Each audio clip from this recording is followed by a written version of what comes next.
Hi everybody, this is Dave yet again with another video regarding cyclic vomiting syndrome, and today I wanted to focus mainly on a message for the doctors and nurses and other folks in the medical field who generally have a very little, if any, understanding of what cyclic vomiting syndrome really is.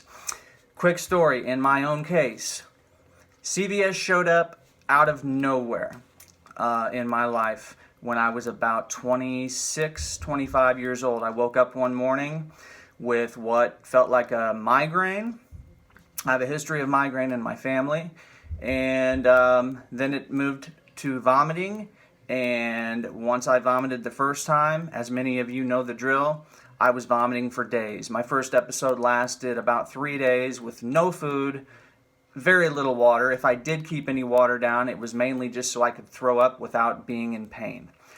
I don't need to go into great detail about that because most of you watching this probably are familiar with that situation. But what I do want to do is to direct this message to the doctors, and especially the ER doctors, but anybody who's willing to listen to someone like myself who has spent about a decade now educating myself about this condition and dealing with it as well. So there's a few things in particular I want to talk about today. First of all, if we are in the emergency room complaining of cyclic vomiting syndrome, we are not there because it's fun.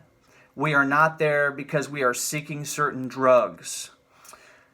The ER, for most of us, is an absolute last resort. I've had dozens, if not hundreds, of episodes over the years. I went to the ER one time, and that was it for me, because I was treated like a drug seeker. I was treated with no respect.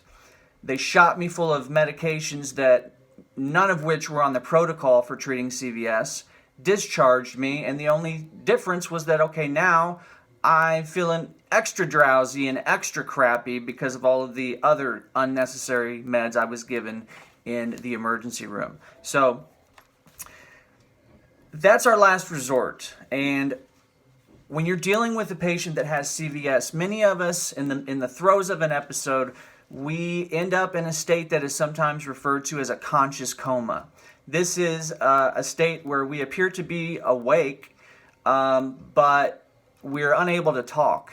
Or if we are, it's very, very little. Yes, no, nodding our head yes, nodding our head no, but not much more than that.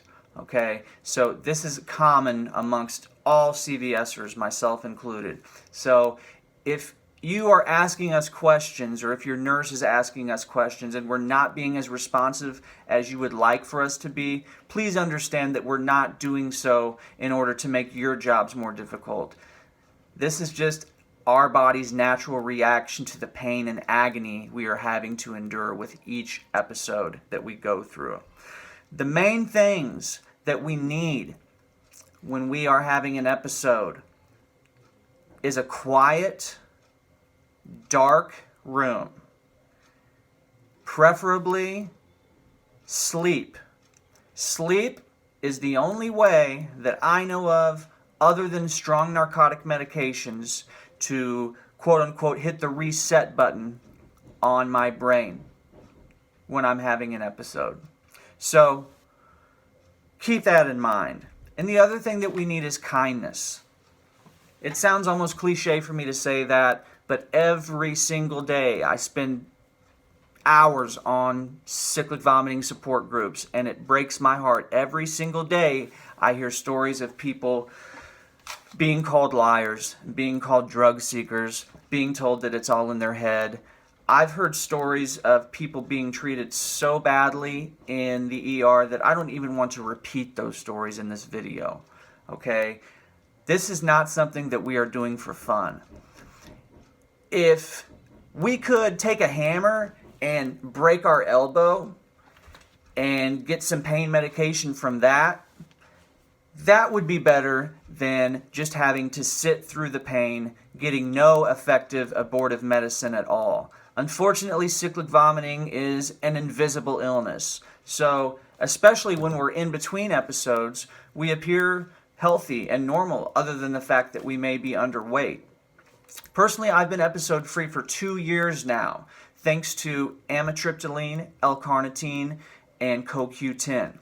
But before then, when I was having full-blown episodes, the only way to abort those episodes was with strong opiates and or strong benzodiazepines, okay? Not because it's fun, just because this is what I need and what so many of us others that are dealing with this condition need in order to fully abort our episodes. If doctors are so concerned about us being drug seekers, I offer this as a possible solution. Give us something that will knock us completely out. Because what we really want is not some kind of a high from an opiate or a benzo. What we want is relief. We want the pain to end. I was reading one medical document not too long ago where the author mentioned propofol as a potential method of resetting the brain of a person that's in the middle of a cyclic vomiting episode. I have been given propofol on 1 or 2 occasions when I had a GI scope done. And in my experience, it was from the second they put it into the IV, it was 3 seconds and I was completely out. So this is definitely not something that I would describe as something that gave me a high or gave me any incentive to ever want to go back and get a procedure done again just so I can experience being knocked out from propofol, okay? But those of us that are lucky enough to get any sleep at all during these episodes, generally when we wake up from our sleep, we feel better, okay? So I don't care what you guys give us, but please know that we are not drug seekers. We are not doing this for fun. All we want is relief. If there is some other way that you guys can give us something to just completely knock us out rather than making us suffer through the pain, that would be 1,000% better than these stories that I'm hearing every single day on my support groups. Also, please understand that in most cases, we know more than you do about this condition. When my CVS showed up out of nowhere, it took me about 6 months of internet research to finally come across a document about cyclic vomiting syndrome. I printed the document out, I brought it into my primary care physician. When she read it, she agreed with me that this was what I was going through. I'll spare you the rest of the details, but I got an official diagnosis eventually, okay? So we are very knowledgeable, most of us, about this condition because we have to be. There have been very few doctors I have spoken with that when I've brought up the topic of cyclic vomiting syndrome, that they had even heard of it to begin with, let alone have some basic knowledge about it. So please respect us and respect the fact that we are fighting for our lives here. We have to be knowledgeable because it's pretty obvious that most of the medical field is not, okay? The other thing I want to say, traditional nausea meds, ondansetron, Zofran, Phenergen, the list goes on. For most of us, those medications do not work, and here is the reason why. Cyclic vomiting syndrome is not, as you may think, a condition that is centered in the gut or in the stomach.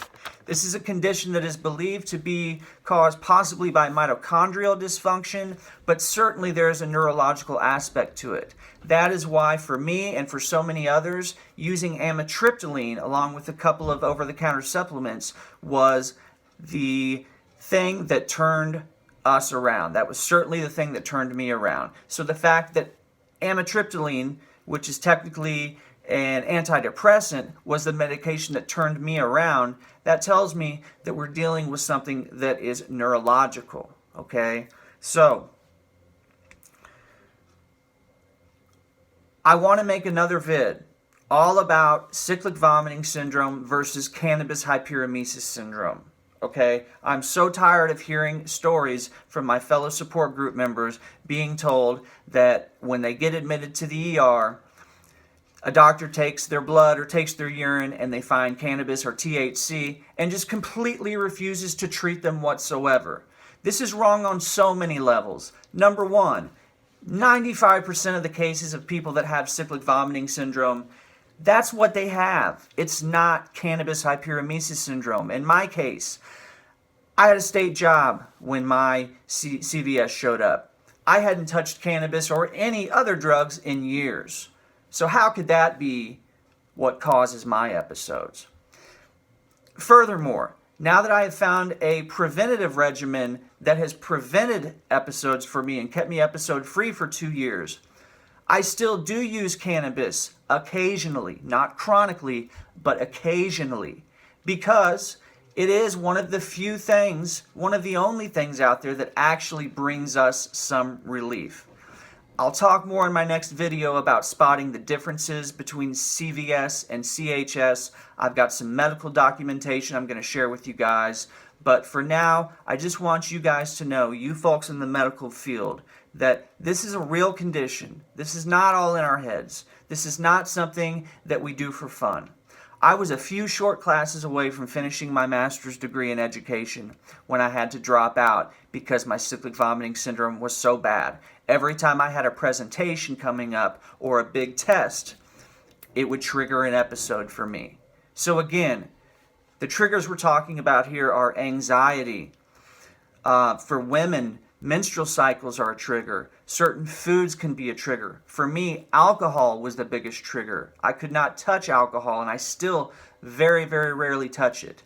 But in most cases, cannabis is not at fault here. The information that you guys are getting, you guys meaning doctors and nurses, is based on a study out of Australia that only had 19 people. So in my opinion, you really can't even call it a study, okay?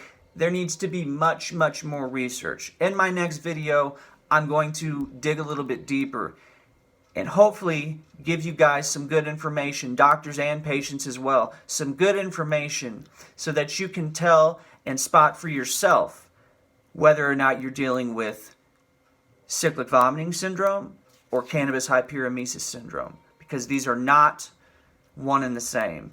And to blatantly blame a patient who's in your ER clearly in pain and clearly suffering, to just completely refuse them treatment because they have THC in their system, in my opinion, is borderline criminal, okay?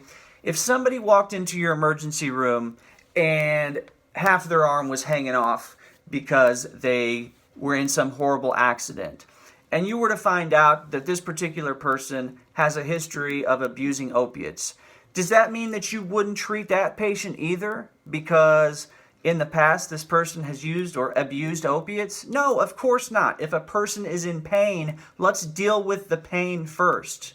Then we can hopefully come to a point where, like in my case, we can find prophylactic medications that keep these episodes from occurring in the first place. I've not had an episode in about 2 years now, but if I did, the only thing that would abort it would be opiates and or benzos, okay? But my life is much better now that I'm not having episodes in the first place. But for those of us that still are, please treat us with respect, treat us with dignity, treat us the way that you would like to be treated. This is a condition that I would not wish on my worst enemy. I've talked to other folks in my support groups that have dealt with things like cancer, chemotherapy, fibromyalgia. It runs the gamut, okay? Most of them have told me that cyclic vomiting syndrome and the pain that we endure during these episodes is much worse than any of these other conditions that I just mentioned. I'm not saying all of them, but I've talked to many, many people who would much rather have a dose of chemotherapy than have to go through an episode of cyclic vomiting syndrome that may last anywhere from 1 to 9 days or even longer in some cases. So please, doctors, nurses, treat us with respect. Please understand that we are not here to make your lives miserable. We would much rather be at home, okay? Please, if you like what I'm talking about here, like it in the comments, subscribe to the page. I want to get this message out to as many people as possible because right now, those of us that have this condition are not being treated the way that we should be treated. Thank you guys for listening. I'll talk to you again soon.